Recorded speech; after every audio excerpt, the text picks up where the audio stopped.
There's a saying that goes, a house divided cannot stand, and this proverb applies to many empires and dynasties like ancient Rome, France during its revolution, and even the United States today. And the Zenin clan from Jujutsu Kaisen is another dynasty that falls under this category. See, in Jujutsu Kaisen, the Zenin are an ancient clan that holds prestige and influence throughout Jujutsu society, but despite their strength and power, their greatest vulnerability is their lack of unification. This is because for generations, they operated on a dogmatic hierarchy that divided itself in classes based on Jujutsu talent and gender, and as a result, the clan faced constant infighting, resentment, and unrest. So with so much instability, the Zenin clan's downfall was inevitable. However, it's also important to note that behind this kind of division, there's an even stronger force: hubris. So in this video, my aim is to expound on this point and explain how the Zenin's own hubris led to their division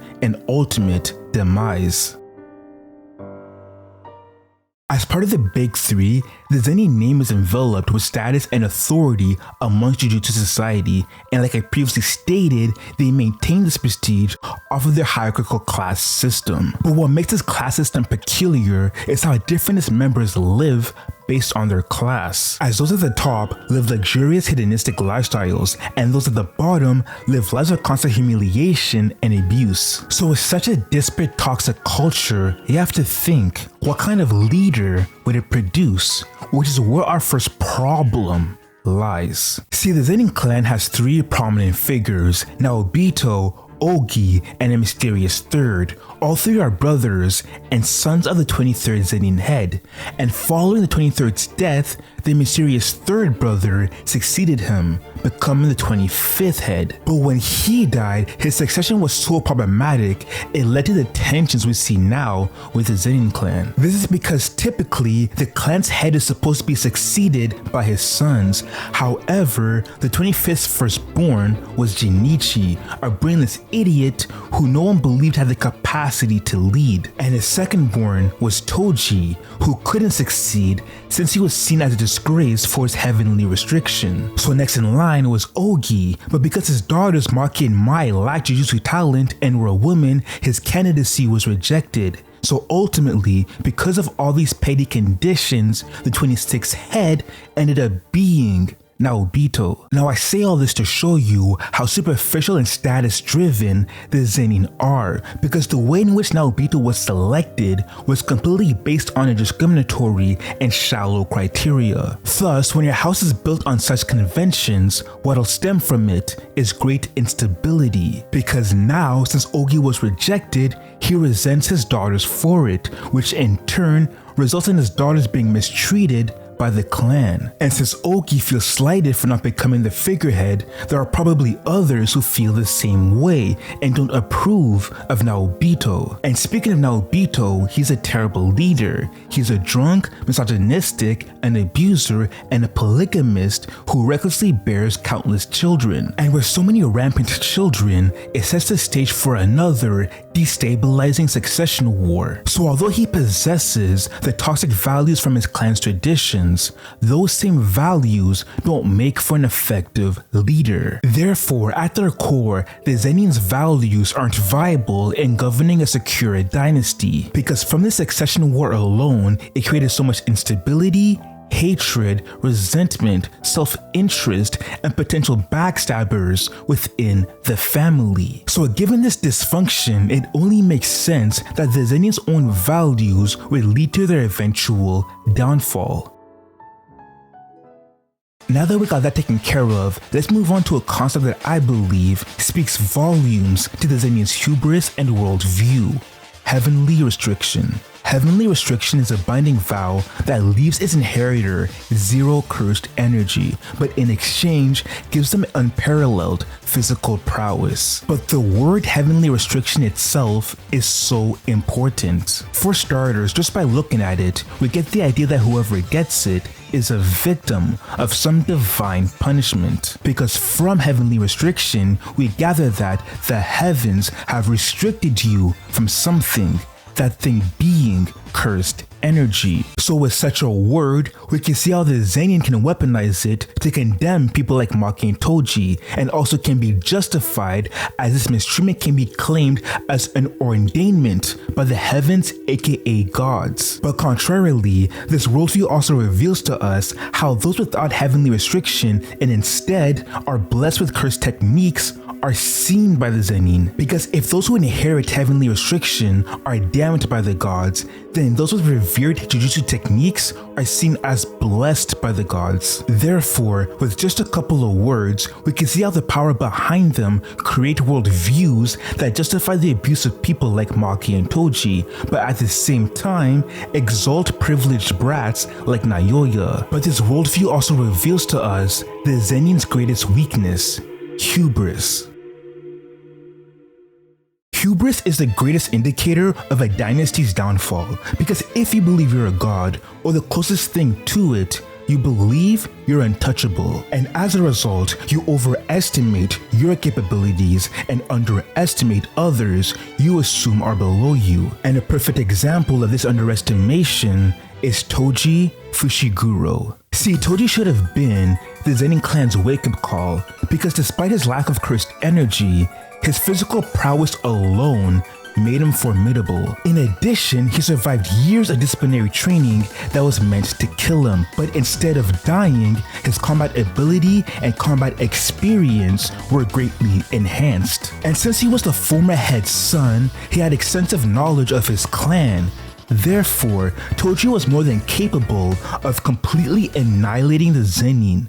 But why didn't he? Well, I'm sure Toji knew he could do this easily, but probably denied himself the opportunity because he was so disillusioned with the Jujutsu Society as a whole. He knew that despite all the issues he endured with the clan, they weren't unique and were only symptoms of the greater destructive disease that is Jujutsu Society. So even if he destroyed the Zenin, the issues he endured would still persist. Also, given his personality, in his mind, he has nothing to gain from destroying the Zenin, since his main motivation is money. So if he can't profit monetarily, he just won't do it. Essentially, the reason why Toji didn't wipe out the Zenin clan is because he didn't give a fuck. Consequently, because of this mercy, you'd think that the Zenin would learn their lesson and be humbled. Well, unfortunately, they didn't. Maki Zenin's birth is an interesting predicament because for one, she was born a twin. And in Jujutsu Society, twins are seen as bad omens because the cursed energy that's usually attributed to one person is split between them. Meaning, Maki and Mai's Jujutsu potential is cut in half, and on top of this, Maki has heavenly restriction and she's a woman. So because of these conditions, under the Zenin, Maki's life was a living hell. But unlike Toji, Maki wasn't passive, she was defiant. She vowed to use her situation as fuel so she could become a powerful sorceress who could eventually lead the Zenin clan to reform it so it could be a more safe and equitable place. However, the Zenin saw this ambition as sacrilegious to their traditions, thus Maki was met with even more contempt by her family. But her defiance wouldn't let up and would be the catalyst for a historical event. Season 3 episode 4 of Jujutsu Kaisen is noteworthy not only because of what happens in the later half, but also because of what led up to it. As right before, Naobito dies and chooses Megumi Fushiguro as his successor. Now this shocks the Zenin higher-ups and is seen as a betrayal because it was presumed that Naoya would be the successor. But since it's Megumi, the higher-ups have their gripes about it. As for one, Megumi is a son of the disgraced Toji Fushiguro. So to have someone with such quote-unquote tainted origins lead the Zenin is impermissible to the higher-ups. And two, Megumi's mentor is Satoru Gojo, head of the Gojo clan, and he's friends with Noritoshi Kamo, heir of the Kamo clan. So with this alliance, it's suspected that Jujutsu Society would be under the influence of Satoru Gojo's more than it already is, and be more progressive, thus threatening the Zenin elite's own influence and conservative conventions. And 3, Megumi wasn't raised in the quote-unquote Zenin way, so the higher-ups believe his induction to be inappropriate, as they would rather have someone else who was raised a traditional Zenin, like Naoya. All this to say, the Zenin elites are scared at the possibility of Megumi taking over, as it threatens everything they believe in. So to retaliate, they conspire to kill Megumi and anyone attempting to free Gojo, which includes Maki. And when Maki returns to the Zenin's headquarters, she meets her father, who engages her in combat, seemingly killing her and her sister. But this moment right here was the Zenin's greatest mistake, because the most dangerous person in a fight is always the one who has nothing to lose. And at this point, Mai has had enough. Her and her sister have been through so much, so now that their father has disposed of them like trash, it's the final straw. And with barely any options left, she knows that there's still one surefire way to exact her revenge. So to accomplish this, Mai sacrifices herself to unlock Maki's full potential and uses the last of her cursed energy to give Maki the legendary soul split katana. And as she's about to leave, in her dying wish, Mai asks Maki one last thing: destroy everything. Maki wakes up realizing what her sister has done. With Mai gone, Maki's anchor that held her resolve together is no longer there. So with nothing left to lose, she no longer needs to play politics with her abusers. She can now seek the retribution she's desired for so long. Starting with her father, who resented her from birth. Then father approaches Maki one by one, but no matter their numbers, they're no match for her absurd strength, as she cuts through all of them and turns the dojo into a pool of blood. Then the higher ranks show, but there's still no match, as while Ranta uses his paralyzing gaze and Junichi draws near, Maki can't help but look amused and easily overwhelms them. Then last but not least stands Naoya Zenin, the direct opposite of Maki,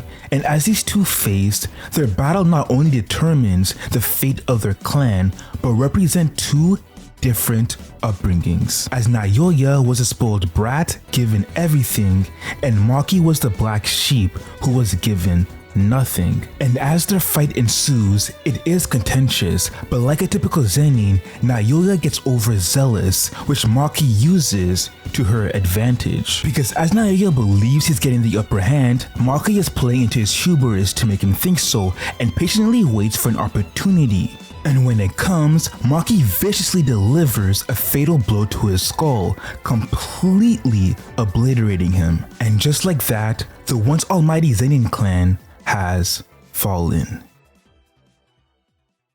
The Zenin clan's downfall is such a great subplot because they're a strong representation of Jujutsu society's corruption. Because in past seasons, we've seen arrogant sorcerers humbled and selfish individuals profit off of the suffering of others. So with such an immoral society, we see why people like Gojo want to reform it. And with the Zenin clan, we see how the corruption of Jujutsu society bleeds into the traditions, and as a result created monsters and countless victims who lived lives of constant humiliation. This is why when Maki's mother stabs Naoya in the back, it feels so cathartic, because we can only imagine how long she held that kind of resentment towards him. But that's just one person. There's probably countless other people under the higher ups' boots that also had this kind of resentment and wanted reformation. But not only that, there was also resentment at the top level, because when Naobito died, his own son Naoya didn't even care. In fact, instead of mourning, he anticipated his father's passing